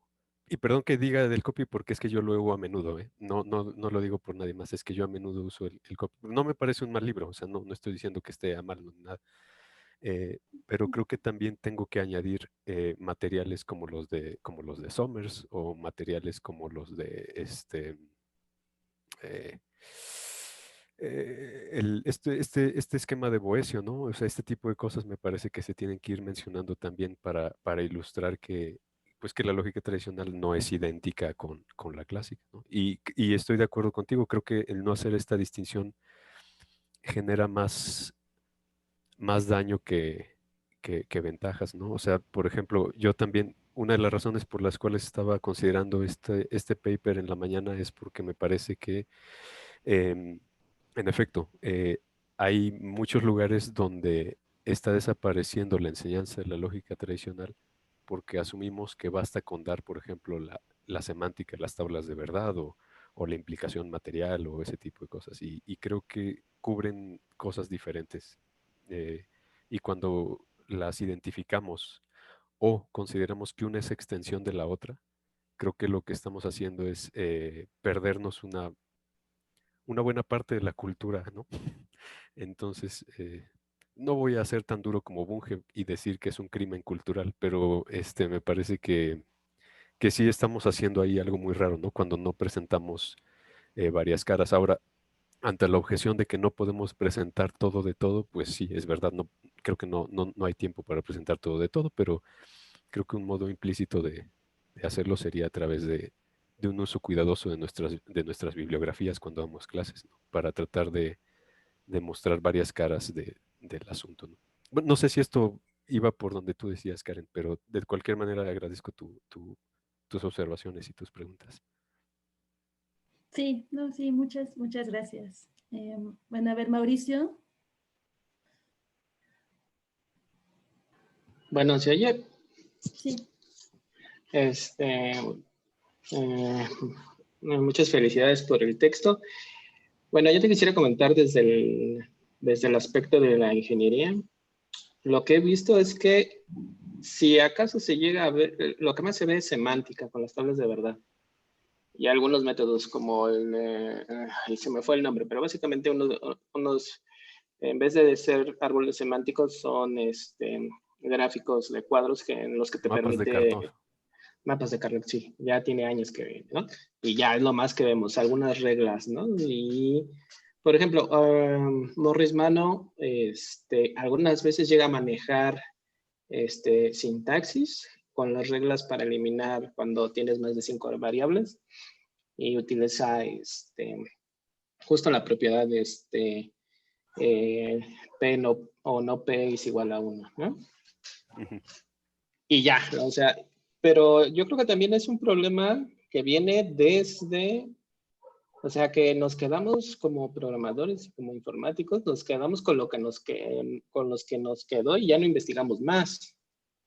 O sea, ya fue todo, ya, y es bastante, digamos, a la hora de estudiar ya cosas más avanzadas, por ejemplo, los triestados, porque digamos, para comunicarte con varios circuitos y evitar tener muchas líneas, lo que se hace es tener un estado extra. Pero entonces eso ya no se ve porque pues, ya no está en la lógica que se enseña en los primeros semestres. También está el problema de que los alumnos no comprenden programación orientada a objetos, que podríamos utilizando, como ya lo había propuesto en otras ocasiones, utilizando las categorías aristotélicas y el estudio de Porfirio, entre otras cosas, ¿no? Te enseñan Prolog, pero pues, tú lo que ves es un montón de cosas que no entiendes. Y justo es lo que pasa, ¿no? O sea, estamos dejando, o sea, nadie se está actualizando en ese sentido, ¿no? Estamos muy centrados en crear mejores lenguajes de programación, en que el hardware mejore, ¿no? Que nuestro rendimiento sea más efectivo, ¿no? Digamos, en el caso, a mí me gusta mucho Python, pero está diseñado para eficientar el código, ¿no? Que puedas crear código más rápido. Pero nos falta la otra parte, ¿no? La de investigar como tú lo estás haciendo. A ver qué otros tipos de lógica hay, ¿no? No solo hay lógica aristotélica, no solo hay lógica clásica, no solo hay lógica modal, ¿no? O sea, hay lógica relevante, hay lógicas que van a recuperar, como tú dices, los términos, van a haber lógicas que recuperen la relevancia, van a haber lógicas que recuperen la cantidad, incluso el tiempo. Pero yo creo que también justo este es un buen foro para hacerlo, pero faltan más, ¿no? Ir a decir, bueno, pues es que la lógica que creen los ingenieros en computación, los computólogos y los programadores, es la lógica más desarrollada, pues en realidad es una de muchas. Y yo creo que ese es lo que nos hace falta, ¿no? Mauricio, muchas gracias. Sí, creo que estoy completamente de acuerdo con lo que comentas. Tal vez solo puedo hacer una glosa a lo que has comentado. Eh, bueno, una glosa histórica y luego un pequeño rant, ¿no? A ver si, no soy muy bueno con mis rants, pero a ver si puedo hacer uno muy breve aquí. Eh, muy interesante lo que comentas porque recordé, por ejemplo, esto seguramente lo debes saber mejor, que estas máquinas, que yo recuerdo que en la Unión Soviética se estuvieron desarrollando unas máquinas de 3 valores, ¿no? Con unas lógicas trivalentes. Pero como la Segunda Guerra Mundial la ganó el primer mundo occidental y no el primer mundo oriental, pues parece que ganaron las lógicas de 2 valores, ¿no? Entonces, pero esa idea de manejar lógicas de 3 valores ya estaba, ya venía ahí porque se veía una necesidad, ¿no? Ingenieril. Y estaba pensando también en lo que intentó hacer Japón en 1981. Ahora que lo estoy viendo, creo que estoy enfrascado en los 80s, porque solo estoy hablando de cosas de los 80s y pura referencia de los 80s, pero me acuerdo que cuando en el 81 Japón intentó hacer generaciones de lo que se llamaba la quinta generación de las computadoras en ese entonces, que era implementar ya desde hardware, hacer computadoras programadas en Prolog, ¿no? Bueno, y esto simplemente lo comento porque siempre hay como este interés, hay un interés ingenieril detrás de muchos de los avances científicos que tenemos. Em, y aquí viene mi rant.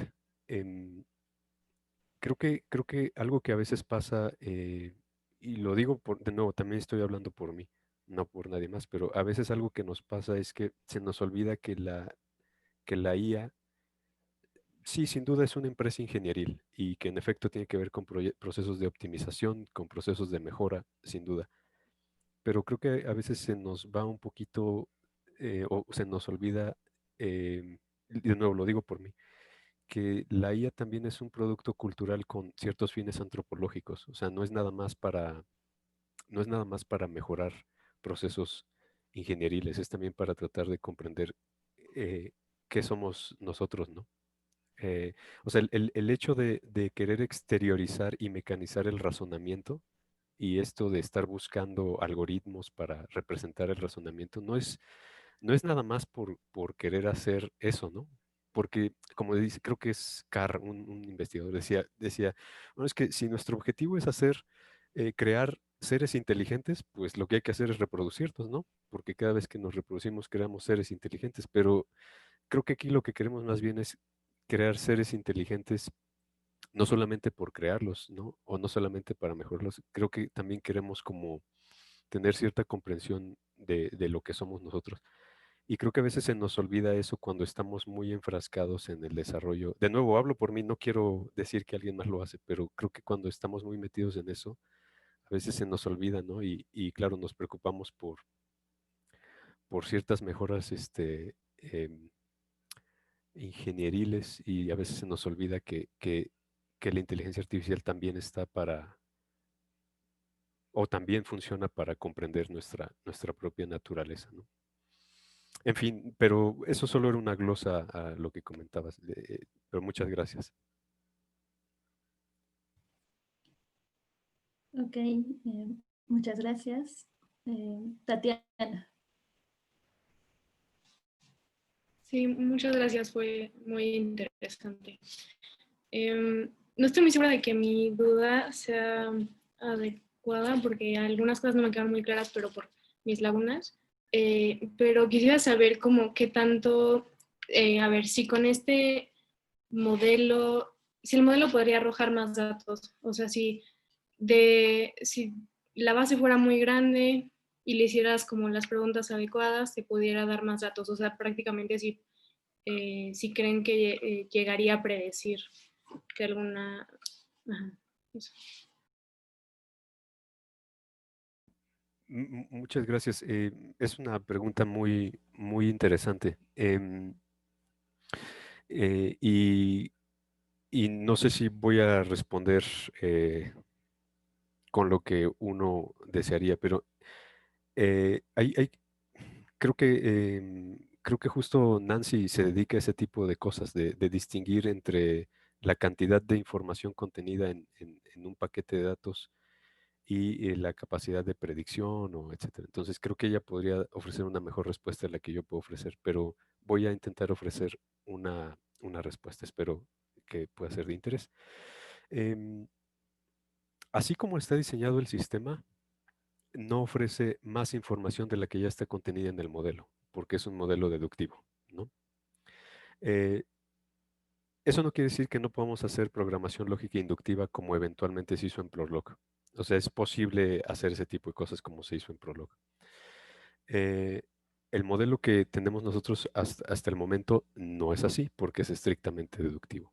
Sin embargo, el que sea estrictamente deductivo, desde el punto de vista inferencial, no quiere decir que sea completamente trivial desde un punto de vista informativo. Porque uno podría pensar, por ejemplo, que, no sé, a lo mejor este ejemplo que estoy dando es muy raro, pero si estoy pensando en uno de mis teoremas favoritos del cálculo, es el teorema del valor medio, ¿no? Pero el teorema del valor medio, aunque es una consecuencia de ciertos axiomas y es un resultado deductivo, no es trivial, ¿no? O sea, aunque está contenido en el paquete de premisas, descubrir ese teorema no es trivial, ¿no? Entonces, el hecho de que tengamos toda la información contenida en un paquete o en un conjunto no quiere decir que todo lo que se sigue ya está. El hecho de que esté contenido no quiere decir que sea fácil, ¿no? de obtener, ¿no?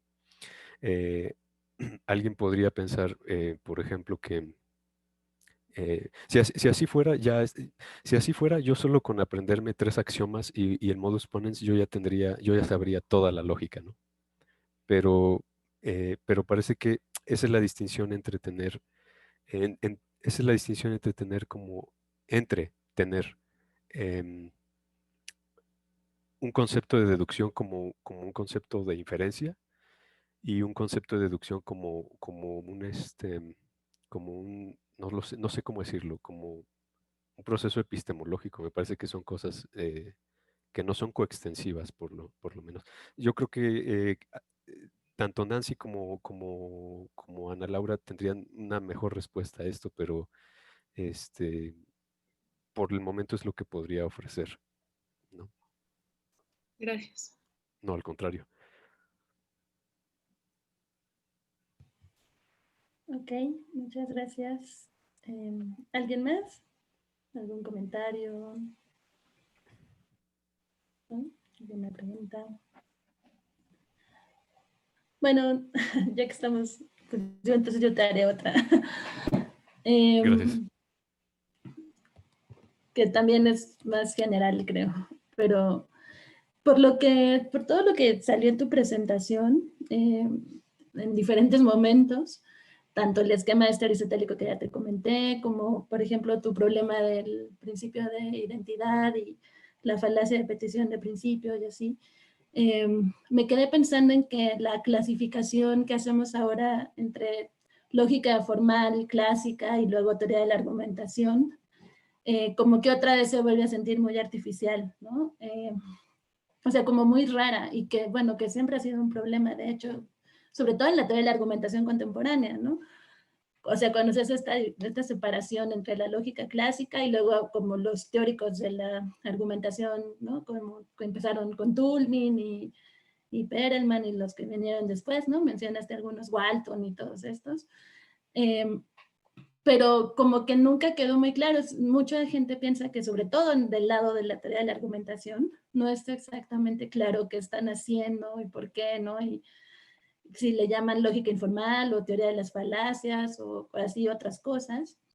Y por lo que alcanzo a ver, y bueno, ahí tú también tendrás tu opinión que nos, bueno, que es lo que tal vez quisiera saber, en Aristóteles está como mucho mejor integrado todo, ¿no? O sea, él no hace esta separación así entre lo formal y lo informal y demás. Y también no sé en qué medida podría ser a lo mejor para nosotros ahora, digamos, más afortunado volver otra vez a la visión aristotélica, más que tratar de seguir manteniendo esta separación como entre estos dos ámbitos, ¿no? Sobre todo porque parece que me da la impresión a mí bueno, que ya está muy estudiado, muy sabido, muy dicho, que la lógica clásica formal pues ya está muy limitada. Hay mucha gente tratando de hacer lógica no clásica que justo está tratando de evitar problemas o resolver cosas que no se pueden con la lógica clásica, pero que luego están los que hacen teoría de la argumentación como por otro lado, y que en realidad también muchas de las cosas que están tratando de recuperar ellos son los que ahora los que hacen lógica no clásica también están tratando de meter a la jugada, pero no se logran integrar realmente, ¿no? No sé qué piensas sobre esto. Un poquito. Uy, Karen, pues igual no, tengo una opinión, como decías, ¿no? Pero pues una opinión no es conocimiento, entonces es una creencia verdadera, pero no justificada. Entonces, o bueno, por lo menos mi justificación no creo que sea la mejor justificación. Estoy de acuerdo contigo de que la visión aristotélica es un poco más integral, porque en efecto estas distinciones son post-aristotélicas, ¿no?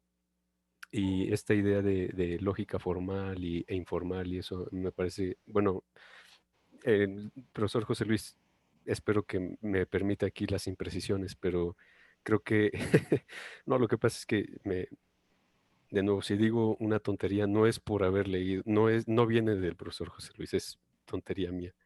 Em, pero me da la impresión de que a veces hay una falacia de equivocidad cuando hacemos la distinción entre lógica formal e informal, porque me parece que algo que queda claro en Aristóteles, tanto en primeros analíticos como en tópicos y en los elencos sofistas, es que hay topos, o sea, hay una topología de argumentos, o sea, hay modos y formas de argumentar. Eh, Incluso cuando hablamos de lógica informal, hay un topos ahí, ¿no? O sea, no es lo mismo, o sea, un argumento de autoridad o un argumento de, de popularidad o apelación, esos son topos, ahí hay un tipo de organización, hay un tipo de forma. Lo que pasa es que no es la forma de Frege, Russell y Whitehead, o sea, pero eso no quiere decir que no sean formales. Entonces, esta distinción entre lógica formal e informal me parece que no es muy fructífera, porque topológicamente, claro que hay una forma. O sea, topológicamente todo argumento va de un conjunto a una conclusión, ¿no? Entonces siempre hay esta idea de direccionalidad, por ejemplo, ¿no? Y esa idea de dirección es un tipo de forma, ¿no? Entonces, claro, tanto la teoría de la argumentación como la supuesta lógica informal, o lo que vemos en Toulmin, Perelman, pues más bien ahí lo que tendríamos que decir es, no es lógica matemática, pero eso no quiere decir que sea informal, porque en el fondo sí hay una forma argumentativa detrás. Entonces, en ese sentido, creo que la visión aristotélica sí podría ser más integrada, porque tanto en tópicos como en los elencos, como en primeros analíticos, queda muy claro cuándo un argumento debería funcionar o cuándo no, sin apelar a estas distinciones más nuevas. Sin embargo, o con todo, me gustaría aclarar algo que yo trato de ser cuidadoso con la palabra me gusta distinguir entre un modelo aristotélico, un modelo aristotelizante y un modelo aristotelizado. Porque no creo que signifiquen exactamente lo mismo. O sea, yo pensaría, por ejemplo, que un modelo aristotélico es el modelo de Aristóteles tal cual, cualquiera que ese sea, pero el de Aristóteles, el original. Yo, la verdad, no tengo acceso a él. Y no sé quién lo pueda tener, pero seguramente alguien tendrá acceso a él. Yo, por lo pronto, no. En buena medida, pues porque no leo griego antiguo, ¿no? Entonces, no sé si estoy entendiendo bien a Aristóteles. Pero eso no me exime de que yo pueda recuperar algunas cosas del modelo aristotélico, lo cual me puede llevar a otras dos versiones, a un modelo aristotelizado y un modelo aristotelizante, vamos a decir así. El aristotelizante no lo comparto porque me suena como tratar de reducir todo a Aristóteles, ¿no? Como tratar de convertir todo en Aristóteles. Y yo no estoy muy a favor de ese tipo de conversiones. Pero un modelo aristotelizado es otra cosa, porque un modelo aristotelizado es como tener un, una aproximación que está informada o que presenta cierta continuidad con los ideales aristotélicos. Un poco como lo que diríamos, ¿no? No es lo mismo tener una propuesta naturalizada que una propuesta naturalizante.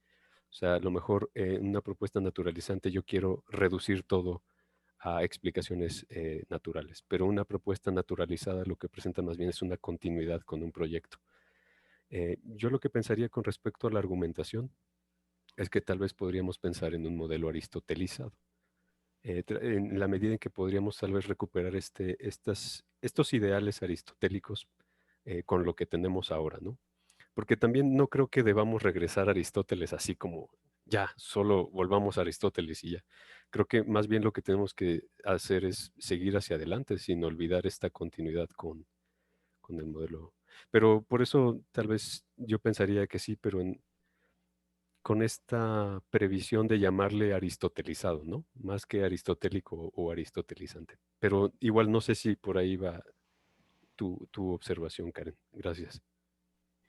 Sí, sí, muchas gracias. Ok, bueno, a ver, Leslie. Muchas gracias. Martín, me encantó tu presentación. Me pareció súper clara, el modelo me emociona, me parece que nos ofrece muchísimas cosas que se podrían hacer y podrían retomar tal vez Yo no sé mucho de inteligencia artificial, así que te pido una disculpa si mi pregunta de pronto es muy vaga o no llego a ser muy clara. Y por eso la pregunta tal vez es un poco amplia, pero pensando un poco ahorita lo que nos decías de que hasta el momento está diseñado como un modelo deductivo y va a ofrecernos o nos va a mostrar los silogismos con la información que nosotros metamos. Pero, ¿habrá alguna manera o tal vez has pensado como formas de ampliar este modelo o tal vez ya lo has hecho y estaría padrísimo, me interesa saber tu opinión de cómo podríamos integrar las otras formas de razonamiento aristotélico? Por ejemplo, tal vez cómo podría manejarse cierta inducción aquí o incluso cierto razonamiento abductivo. Muchas gracias. No, al contrario, muchas gracias. Y me parecen muy claras las observaciones y las preguntas. El aspecto, voy a empezar de atrás para adelante. El aspecto abductivo no está modelado por completo, en efecto. Lo único que tenemos ahorita de manera abductiva es la negación. Porque la negación lo que estamos tratando de mostrar es lo que no se puede derivar. Pero ahí lo que nos faltaría después es decir, bueno, si quisieras derivar, un poco lo que decía el profesor José Luis, si quisieras derivar esto, ¿qué necesitarías añadir? ¿No? ¿Qué premisa implícita debería estar ahí? Eso todavía no lo tenemos, pero bueno, pues este chico no quiso seguir ahí con la tesis, entonces está un poquito abandonado eso, pero sin duda es algo que falta. Aunado a esto, con respecto en efecto, hay una cuestión con la inducción. sin duda. De hecho, cuando mencionaba lo del modelo aristotélico, lo del corpus aristotelicum, ¿no? Y decíamos que hay una teoría epistemológica subyacente que tiene epagogé y silogismos, ¿no? Y epagogé es esta como inducción esencial, que es distinta de una inducción enumerativa, ¿no? Porque presupone que de alguna manera, es decir, ¿cuál es la diferencia entre decir todo humano es mexicano y todo humano es mortal? Bueno, que una es enumerativa y la otra es esencial, ¿no? O sea, una sí se admite y la otra no, aunque no hayamos conocido a todos los humanos, ¿no? Porque una es accidental y la otra no. Entonces, algo que yo he estado considerando es que en la lógica aristotélica, justo como mencionaba Mauricio hace un rato sobre lo del árbol de Porfirio y este tipo de cosas, creo que algo que podría ser muy interesante es utilizar lo que se llama, creo que en inglés le llaman formal concept analysis o análisis formal de conceptos, que es una teoría que está diseñada para generar conceptos nuevos a partir de la información de conceptos previos. Entonces, lo que se hace es que, por ejemplo, si yo tengo, no sé, el concepto de perro, perdón que sea tan simplón con mi concepto, pero si tengo el concepto de perro y tengo el concepto de gato, buscando intersecciones entre los contenidos semánticos se pueden generar nuevos conceptos y eso puede resultar en nuevos enunciados. No lo presenté ahorita porque me parecía que era innecesario, pero igual topológicamente parece que el corpus aristotelicum lo que hace es que parte del mundo y vía epagogé genera proposiciones, ¿no? O enunciados afirmativos, etc. Y vía el silogismo regresa para explicar el mundo, ¿no? Es un poco como un proceso de control. La parte del silogismos, pues es lo que está ya implementado. La parte de la epagogé, que sería la inducción, eso no lo tenemos implementado. Y lo que hemos pensado, o por lo menos lo que yo he pensado hasta el momento, es que a lo mejor podríamos usar técnicas de este tipo para generar conceptos nuevos. Sé que eso ya existe, pero nosotros no lo hemos implementado, ¿no? Entonces, lo único que puedo comentar es que, pues sí, que nos falta todavía mucho, ¿no? Pero agradezco mucho las observaciones. Muchas gracias. No, muchas gracias, José Martín. Ana Laura. Hola, buenas noches. Muchas gracias, José Martín, por tu presentación. Yo realmente nada más tengo un comentario bastante breve, que es básicamente de agradecimiento por la presentación. Y quiero decir que me parece muy interesante en dos aspectos particulares. Uno que ya mencionó Karen, como la importancia que tiene esto que nos presentas para quienes enseñamos lógica, como la responsabilidad que tenemos como de hacer ver diferentes tradiciones y contextos de lo que enseñamos, ¿no? Que muchas veces es complicado y que creo que sin duda debemos de pensar un poco más cómo hacerlo, ¿no? Cómo poder integrarlo, que a veces se complica justamente por las propias dificultades que a veces hay para que algunos estudiantes entiendan el cálculo, ¿no? Y que entonces nos centramos mucho en el cálculo, pero que a veces perdemos de vista como la parte que quizá es como más sustantiva, ¿no? De qué es lo que se quiere hacer con ese cálculo o por qué se desarrollaron esos cálculos, ¿no? Eso me parece muy importante de lo que has presentado y me llevo además como algunas cosas muy precisas, como puntos específicos que uno puede como enfatizar a la hora de la enseñanza, ¿no? Que realmente agradezco. Y por otro lado, también lo agradezco porque me parece muy interesante ver que alguien que, digamos, se dedica a la lógica, que tiene una visión bastante amplia, como creo que la tiene respecto de cuáles son las motivaciones y de entender como la lógica como una formalización de las inferencias con diferentes propósitos, ¿no? Que son muy importantes, ¿no? Cuáles son las motivaciones de por qué se formaliza como se formaliza, ¿no? Y que creo que eso también es importante para entender que Quizás son algunas razones como históricas o filosóficas, contextuales de por qué hasta ahora nos llegan ciertos cálculos como muy importantes, ¿no? Como preeminentes incluso en sentido epistémico, cuando quizá, por ejemplo, para quienes nos interesa entender razonamiento humano, quizá haya otras maneras de formalizar inferencias que pueden ser más sugerentes, ¿no? O que pueden ser más fructíferas, ¿no? Y creo que esa también es una visión de la lógica que al menos si no interpreto mal y a mi modo, me parece ver como en tu presentación y que realmente me parece muy, muy interesante, ¿no? Entonces, por esos dos aspectos realmente agradezco mucho tu presentación y te felicito. No, pues no, al contrario, muchas gracias y pues, ¿qué puedo comentar? Soy muy agradecido contigo, con todas y con todos. Y nada más me gustaría hacer otro pequeño rant aprovechando esto que comentas.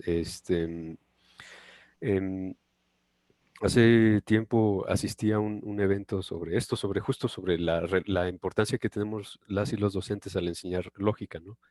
Y había una chica que ahorita no recuerdo su nombre, este, híjole, y me da pena no recordar su nombre, pero ella mencionaba que tenemos una responsabilidad de este tipo, ¿no? Como la que mencionas. Y, y yo recupero el comentario de esta chica porque ella decía es que, bueno, así como la importancia de la bibliografía, pues, o sea, lo que decimos, o sea, la importancia de la bibliografía. Em, Esta chica decía, por ejemplo, que a veces cuando enseñamos lógica lo enseñamos de una visión siempre de hombres, ¿no? O sea, siempre recomendamos Russell, recomendamos Quine, ¿no? Los típicos, ¿no? Pero a veces no recomendamos, por ejemplo, a Ruth Vargan Marcus, ¿no? O no recomendamos a la propia Susan Hack o qué sé yo. Eh, y claro, eso no obliga a que todas las personas lo lean, pero como tú mencionas, creo que tener esta claridad de que hay otras visiones y que hay otras lecturas por hacer, me parece que lo que muestran por lo menos es que por lo menos somos conscientes de que nuestra visión del mundo no es la única, ¿no? A lo mejor podemos creer que es la mejor, pero no es la única, ¿no? Entonces, am, sí, me quedo también yo con eso, y al contrario, agradezco tus comentarios. Muchas gracias. Bueno, pues muchas gracias, José Martín. De verdad, esta sesión me pareció muy, muy buena. Muchas gracias a todos por sus comentarios. Y pues tendremos que ver qué más vamos a poder hacer más adelante, ¿no? En conjunto, esperemos que siga este proyecto, que sigan más cosas. Pero pues muchas gracias por el momento. Y pues nada más comentarles que ya la próxima sesión vamos a empezar con las discusiones sobre ética, más bien. Entonces nos vamos a volver ya más, bueno, vamos a dejar un poco la lógica de lado, vamos a ver más cuestiones éticas. Va a presentar Enrique Siqueiros, que está aquí con la doctora Lourdes. Y bueno, pues entonces espero que sigan igual acompañándonos para que veamos, ¿no?, más caras de todo este asunto. Rápidamente ya estamos generando un sitio en Edmodo donde vamos a concentrar el material que está saliendo de todas estas sesiones de los seminarios y bibliografía y así. Entonces la próxima sesión también haremos una presentación rápida de esto. Y pues por si quieren ver las sesiones pasadas o volver a ver alguna o algo, pues van a estar también ahí los links para que puedan verlas, ¿no? Y pues por lo pronto, pues nos despedimos el día de hoy y nos vemos la próxima. Muchísimas gracias. Muchas gracias. Hasta pronto. Gracias, que estén muy bien. Muchas gracias. Bye. Bye.